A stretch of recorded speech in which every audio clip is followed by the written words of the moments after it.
Friday special ಬಿಸಿ ಬಿಸಿ ಒಬ್ಬಟ್ಟು ನನ್ನ ಸ್ಟೈಲಲ್ಲಿ ಹೇಗೆ ಒಬ್ಬಟ್ಟು ಮಾಡೋದು ನೋಡೋಣ ಬನ್ನಿ. ಹಾಯ್ ಎಲ್ಲೋ ಎಲ್ಲ ನನ್ನ ಪ್ರೀತಿಯ ಕನ್ನಡಿಗ ಜನತೆಗೆ. ಇವತ್ತು ಒಬ್ಬಟ್ಟು ಮಾಡೋಣ ಅಂತಂದ್ಬಿಟ್ಟು ಎಲ್ಲವನ್ನು ರೆಡಿ ಮಾಡ್ಕೊತಾ ಇದ್ದೀನಿ. ಬೇಳೆನ ಚೆನ್ನಾಗಿ ವಾಶ್ ಮಾಡಿಬಿಟ್ಟು ಸ್ವಲ್ಪ ಉಪ್ಪನ್ನ ಸೇರಿಸ್ಕೊಂಡು ನೀರನ್ನ ಸೇರಿಸಿ ಕುದಿಲಿಕ್ಕೆ ಇಟ್ಟಿದ್ದೀನಿ. ಇನ್ನೊಂದು ಕಡೆ ಒಂದು ಬೌಲಲ್ಲಿ ಸ್ವಲ್ಪ ಸುಜಿ ರವೆನ ತೊಗೊಬಿಟ್ಟು ಅದರಲ್ಲಿ ನೀರನ್ನ ಸೇರಿಸಿ ಚೆನ್ನಾಗಿ ಕಲಿಸ್ಬಿಟ್ಟು ಒಂದು 10 ನಿಮಿಷ ರೆಸ್ಟ್ ಮಾಡ್ಲಿಕ್ಕೆ ಬಿಟ್ಟು ಆಮೇಲೆ ಮೈದಾ ಹಿಟ್ಟು ನಾವು ಎಷ್ಟು ಕ್ವಾಂಟಿಟಿಯಲ್ಲಿ ಮಾಡ್ಕೋಬೇಕು ಅಂತ ಅನ್ಕೋತಿದ್ದೀವೋ ಅಷ್ಟು ಕ್ವಾಂಟಿಟಿಯಲ್ಲಿ ಮೈದಾ ಹಿಟ್ಟನ್ನ ಹಾಕ್ಕೊಂಡು ಸ್ವಲ್ಪ ಅರಿಶಿನ ಹಾಗೆ ರುಚಿಗೆ ತಕ್ಕಷ್ಟು ಉಪ್ಪನ್ನ ಸೇರಿಸ್ಕೊಬಿಟ್ಟು ಚೆನ್ನಾಗಿ ಕಲಿಸ್ಕೊಬಿಡಬೇಕು. ನಮ್ಗೆ ಈ ಥರ ಕನ್ಸಿಸ್ಟೆನ್ಸಿ ಬರೋವರೆಗೂ ಚೆನ್ನಾಗಿ ಕಲಿಸ್ಕೋಬೇಕು.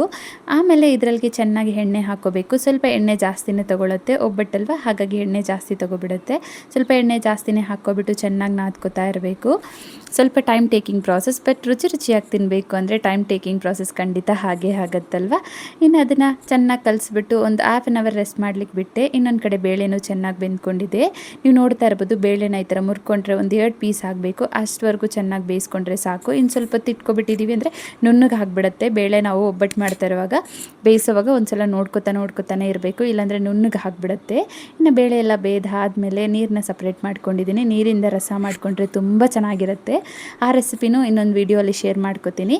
ಬಿಕಾಸ್ ಎರಡೂ ಒಂದೇ ವೀಡಿಯೋಲಿ ಶೇರ್ ಮಾಡ್ಕೋಬೇಕು ಅಂತಂದರೆ ಲಾಂಗ್ ಆಗಿಬಿಡುತ್ತೆ. ಹಾಗಾಗಿ ಇನ್ನು ನೆಕ್ಸ್ಟ್ ರೋಲ್ನ ಚೆನ್ನಾಗಿ ವಾಶ್ ಮಾಡ್ಕೊಬಿಟ್ಟು ಇನ್ನು ಬೇಳೆನ ಸೇರಿಸ್ಕೊಂಡು ಇನ್ನು ಬೆಲ್ಲನ ಹೊಡ್ಕೊಂಡು ಹಾಕ್ಕೊಳ್ಳೋದು.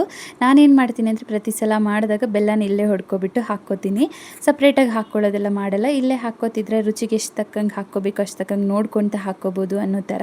ಇನ್ನು ನಾನು ಏಲಕ್ಕಿ ಹಾಕೋದನ್ನು ಮರ್ತು ಬಿಟ್ಟಿದ್ದೆ, ಹಾಗಾಗಿ ಇವಾಗ ಸೇರಿಸ್ಕೊತಿದ್ದೀನಿ. ನೀವು ಹಾಕ್ಕೊಳ್ಳೋ ಹಾಗಿದ್ರೆ ಮುಂಚೆನೇ ಸೇರಿಸ್ಕೊಳ್ಳಿ. ನಾನು ಮರ್ತಿದ್ದೆ, ಹಾಗಾಗಿ ಲಾಸ್ಟಲ್ಲಿ ಸೇರಿಸ್ಕೊತಾ ಇದ್ದೀನಿ.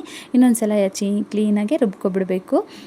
ನುಣ್ಣಗೆ ಹಾಕ್ಬಿಡುತ್ತಲ್ವ ಅಷ್ಟವರೆಗೂ ರುಬ್ಕೋಬೇಕು. ಇನ್ನು ರುಬ್ಬಿದ್ದು ಆದಮೇಲೆ ಒಂದು ಬೌಲ್ಗೆ ತೆಗೆದಿಟ್ಕೊತಿದ್ದೀನಿ. ಇನ್ನು ಸ್ವಲ್ಪ ಇತ್ತು, ಅದನ್ನು ಹಾಕ್ಕೊಬಿಟ್ಟು ಬೆಲ್ಲನ ಹೊಡ್ಕೊಂಡು ಆ್ಯಸ್ ಯೂಶ್ವಲ್ ಚೆನ್ನಾಗಿ ನುಣ್ಣಗೆ ರುಬ್ಕೊಬಿಟ್ಟೆ. ರುಬ್ಬಿದ್ದೆಲ್ಲ ಆಯಿತು, ಪಕ್ಕಕ್ಕೆ ತೆಗೆದಿಟ್ಕೊಂಡು ಇನ್ನು ಮೈದಾ ಹಿಟ್ಟು ಆಲ್ರೆಡಿ ಕಲಸಿಟ್ಟಿದ್ವಲ್ಲ ಅದನ್ನು ಚೆನ್ನಾಗಿ ಇನ್ನೊಂದು ಸಲ ನಾದ್ಕೊಬಿಟ್ಟು ಪಕ್ಕಕ್ಕೆ ಇಟ್ಕೊಂಡಿದ್ದೀನಿ. ಇನ್ನು ಒಬ್ಬಟ್ಟು ಮಾಡೋದು ಸ್ಟಾರ್ಟ್ ಮಾಡ್ಕೊಳ್ಳೋಣ ಅಂತ ಅಂದ್ಬಿಟ್ಟು ಇನ್ನು ಬಾಲ್ಸ್ನ ಮಾಡಿಟ್ಕೊತಿದ್ದೀನಿ. ಈ ಥರ ಉಂಡೆ ಮಾಡಿ ಇಟ್ಕೊಳ್ಳೋದ್ರಿಂದ ಬೇಗ ಆಗಿಬಿಡುತ್ತೆ. ಆಲ್ರೆಡಿ ನನ್ನ ಹಸ್ಬೆಂಡ್ ಈಚೆ ಹೋಗಬೇಕು ಅಂತಿದ್ರು, ಇನ್ನು ಅವ್ರಿಗೆ ಲೇಟ್ ಆಗಿಬಿಡುತ್ತೆ ಅಂತಂದ್ಬಿಟ್ಟು ಬೇಗ ಮಾಡ್ಕೊತಾ ಇದ್ದೀನಿ. ಈ ಥರ ಉಂಡೆ ಮಾಡಿ ಪಕ್ಕಕ್ಕೆ ಇಟ್ಕೊಬಿಟ್ಟು ಇನ್ನು ಮೈದಾ ಹಿಟ್ಟನ್ನ ಇನ್ನೊಂದು ಸಲ ಚೆನ್ನಾಗಿ ನಾದ್ಕೋಬೇಕು. ಮೈದಾ ಎಷ್ಟು ಚೆನ್ನಾಗಿ ನಾದ್ಕೊಂಡ್ರೆ ಒಬ್ಬಟ್ಟು ಅಷ್ಟು ಚೆನ್ನಾಗಿ ಬರುತ್ತೆ. ಇನ್ನು ಈ ಥರ ದೊಡ್ಡದಾಗಿ ಮಾಡ್ಕೊಬಿಟ್ಟು ಮಧ್ಯದಲ್ಲಿ ಹೂರಣ ಇಟ್ಕೊಬಿಟ್ಟು ಈ ಥರ ಕ್ಲೀನಾಗಿ ಕ್ಲೋಸ್ ಮಾಡ್ಕೊಬಿಟ್ಟು ಒಂದು ಉಂಡೆ ಥರ ಮಾಡಿ ಪಕ್ಕಕ್ಕೆ ಇಟ್ಕೊಳ್ಳೋದು. ಸೊ ಈ ಥರ ಮಾಡೋದ್ರಿಂದ ಬೇಗ ಮಾಡ್ಕೊಬಿಡ್ಬೋದು ಒಬ್ಬಟ್ಟು ಮಾಡುವಾಗ. ಹಾಗಾಗಿ ಇನ್ನು ನಾನು ಎಲ್ಲನೂ ಇದೇ ಪ್ರಾಸೆಸಲ್ಲಿ ಮಾಡ್ಕೊಬಿಟ್ಟು ಇನ್ನು ಹೆಂಚಿಟ್ಟಿದ್ದೀನಿ ಕಾಯಲಿಕ್ಕೆ ಅಂತ ಅಂದ್ಬಿಟ್ಟು ಎಲ್ಲರಿಗೂ ಒಂದು 3 ಮಾಡಿಕೊಂಡ್ರೆ ಸಾಕು ಅನ್ನೋ ಥರ ಮಾಡ್ಕೊತಾ ಇದ್ದೀನಿ. ಇನ್ನು ಒಂದು ಸ್ವಲ್ಪ ಪೇಪರ್ ತೊಗೊಬಿಟ್ಟು ಒಂದು ಪೇಪರ್ ತೊಗೊಂಡು ಆ ಪೇಪರ್ಗೆ ಸ್ವಲ್ಪ ಎಣ್ಣೆ ಹಚ್ಕೊಬಿಟ್ಟು ಈ ಉಂಡೆನ ಮಧ್ಯದಲ್ಲಿ ಇಟ್ಬಿಟ್ಟು ಈ ಥರ ಚೆನ್ನಾಗಿ 4 ಸರಿ ನಾದ್ಕೊಬಿಟ್ರೆ ಸರಿ ಹೋಗ್ಬಿಡುತ್ತೆ.